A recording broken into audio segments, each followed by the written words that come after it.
Hello guys and welcome back to the channel. It's me, Teen Shallot, and today we're gonna be doing another what if that I hope you guys all love. And this video, disclaimer, this video is for 13-year-olds and above. If you're less than 13, you should not watch it, please, and thank you. Now let us continue. Today we're gonna be doing what if Deku had Abranium, a metal stronger than titanium, vibranium, and adamantium combined. You call it Tabranium or Abranium, whichever one you guys want, put in the comment section below. Now, here's how this is gonna be part 0. Now here's how the story is gonna start. Deku went to the quirk doctor, and the doctor said to him, "It's not happening, kid. You're quirkless." I am? Yeah. You have an extra joint in your pinky toe, so you can't, and people who have quirks only have one joint. So, I'm sorry kid, but you should give up on your dreams of being a hero. And the doctor was being such a jerk, and didn't like that part of that for sure. Then Deku went back home and he said, and he looked in, and he's like, "I don't care. I'm gonna be a hero. I'm gonna prove to everyone that you can be a hero without a quirk." So Deku, actually not without a quirk, he can be the hero even if he doesn't have a quirk, but if he tried to get a quirk, he would take the chance for that. That's basically what's happening right now. Deku trained at 6 years old. Deku just did some small training here and there. He was getting bullied by Bakugo a lot, but Deku didn't care. He's like, as long as I have myself and my mom, I'm all good. I don't need Bakugo or his cronies. So Deku took all the pain and the bullying growing up, but he trained himself every day with the hard resolve. He was still nervous around girls a bit, because he was never really around much. They didn't really talk to him, and because he was a bit wimpy, and they didn't really like that about him. So Deku became 10 years old, and he was on his daily workout when he found a newspaper on the ground, and he went back home, opened up a flyer, and it said, there's a place where you can get a quirk. It was a big front page advertisement of a quirk assessment test, or see if you have the potential to unlock a quirk. Deku wanted to know to confirm whether or not he could unlock a quirk or not, or if he has the potential to confirm his theories to try to become a first quirkless hero or not. So right now, Deku at 10 years old is equal to at least 5% of One For All, which is like almost as strong as Bakugo at the end of season 3. So Deku goes to the place, and he goes there and he sees this big sign, and it says, "Here is where you can come and get a quirk," and it says quirk assessment, quirk potential. And he goes inside, and there's a big storefront, and he says, "Hey, I would like to take the quirk potential test." And the man behind the counter goes to him and says, "Alright, come with me." He opens a back door and takes Deku there. Next thing you know, Deku turns around and all he sees is black. 2 hours later, Deku wakes up with a jolt of pain in his arm and all over his body. And he sees these people around him, and he sees he's strapped onto this machine, and he's like, What happened to me? Where am I?"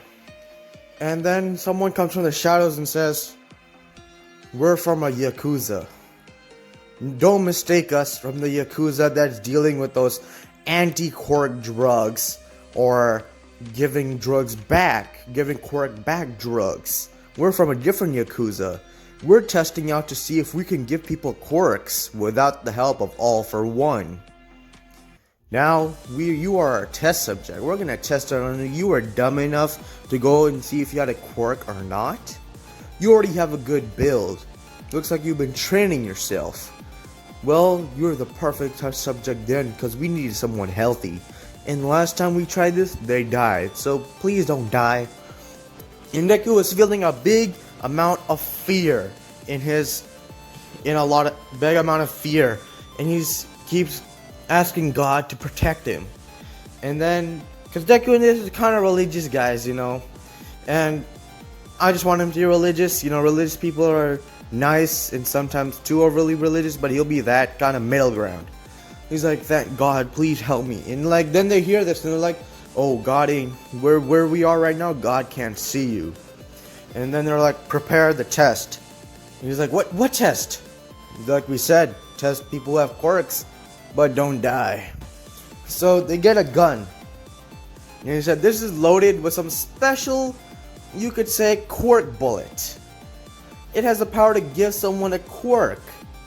We asked for All For One's help in making this one, but we don't know if it works, so we'll try it out on you. So they get the gun and shoot Deku in the chest. And Deku howls in pain because they shot one of his lungs. The bullet started dissolving inside Deku's body and it spread throughout his body. And then they asked Chisaki to come. And Chisaki said, I'm getting paid a lot. You're going to help out the Yakuza, aren't you? Yes, Chisaki, please. Yes, Overhaul, please do this.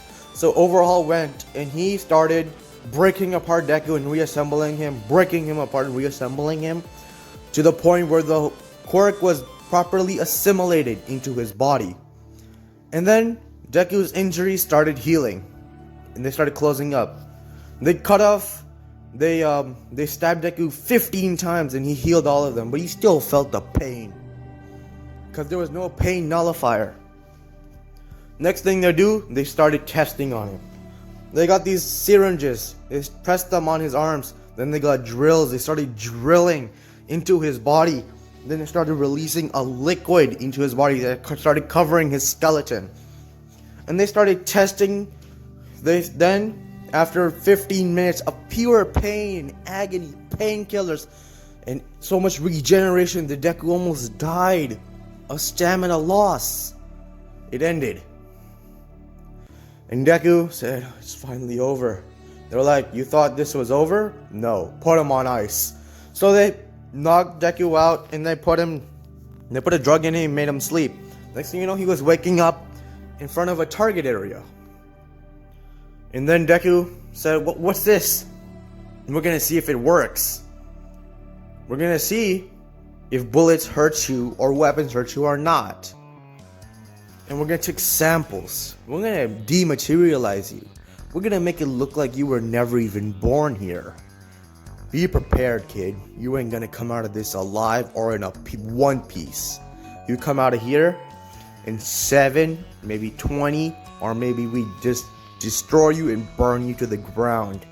Deku was so scared. He's a kid. He's 10 years old, guys. And, if you're 10 years old and you heard all this, I feel like you'd really not want to be there right now.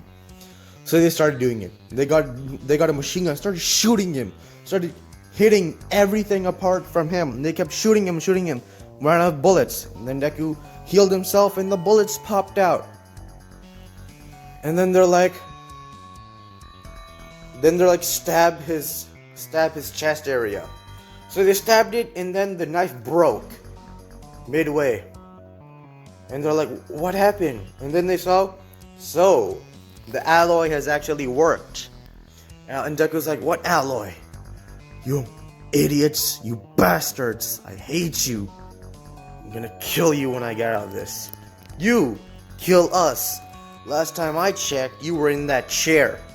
You better be quiet. We're gonna make you go through pain that you've never experienced. This is just a starter. We're gonna get ready to disembowel you and make you into our slave, to our monster. And then for the next 2 years, Deku went this painful treatment. He was shot and stabbed again and again, samples of his body taken, abused, barely given any food, regenerating over and over and over again, filled with cuts, all that gore. And Deku, during those years, felt a deep hatred. He knew that if he ever became a hero, no villain would be alive to ever stand up to him again. He would kill every villain on this planet no matter what it took. Even if he had to sacrifice lives. Deku. But then there was a small 5% of Deku. Out of that 95% hatred, they still clung on to hope that heroes would come. But every day that percentage went down. And by the end of the 2 years, it was only 0.5% of hope that somebody would come, somebody would save him. And that he would be all better. He would become the #1 hero. Nobody would bully him anymore. And then one day, something happened. Someone came bursting into the room and said, "Outside, there are heroes outside." It's okay, they can't find us in here, we're in a bunker. Then, coming through the door is All Might himself with Aizawa, and Night Eye, and Gran Torino, Endeavor, Best Genius. All the top 5 heroes are there along with Night Eye and Gran Torino. And they come in, and Aizawa turns off everyone's quirks. And the guys, and what everybody saw was horrifying. They saw a kid pulled up on the strap of a table, injured, bleeding, and healing, and then bleeding and healing once more. All Might, for the first time in his life, felt the urge to kill someone right then and there. He didn't kill All for One. This may not be the first time, but it's maybe the second genuine hate for villains. And All Might roared in pain and anger. If All Might was a Saiyan, he would have gone Super Saiyan by now. So would every single hero in that room.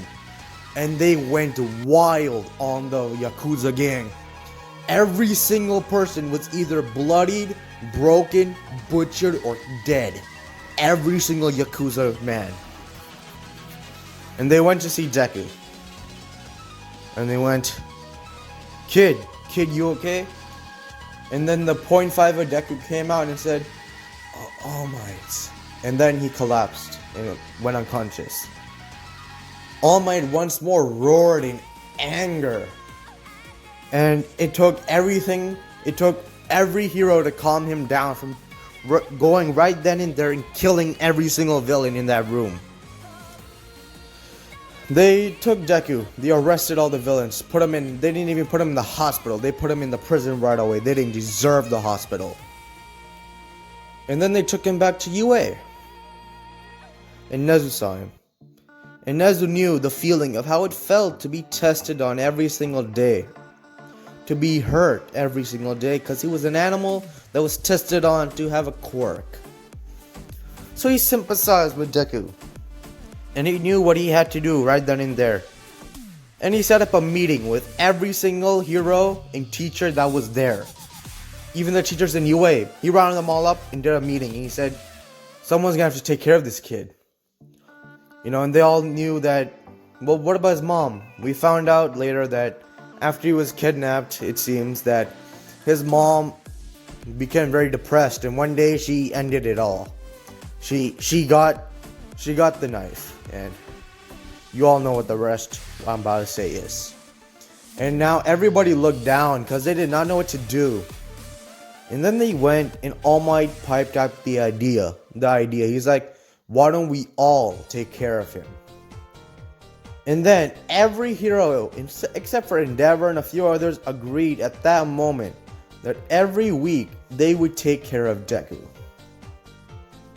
And yeah, guys, that's where I'm going to be ending it off. This is part 0 to What If Deku had Abranium. Don't forget to comment, like, and subscribe. And also read the description, because you're going to know what this What If actually is. This is Teen Shallot out of here.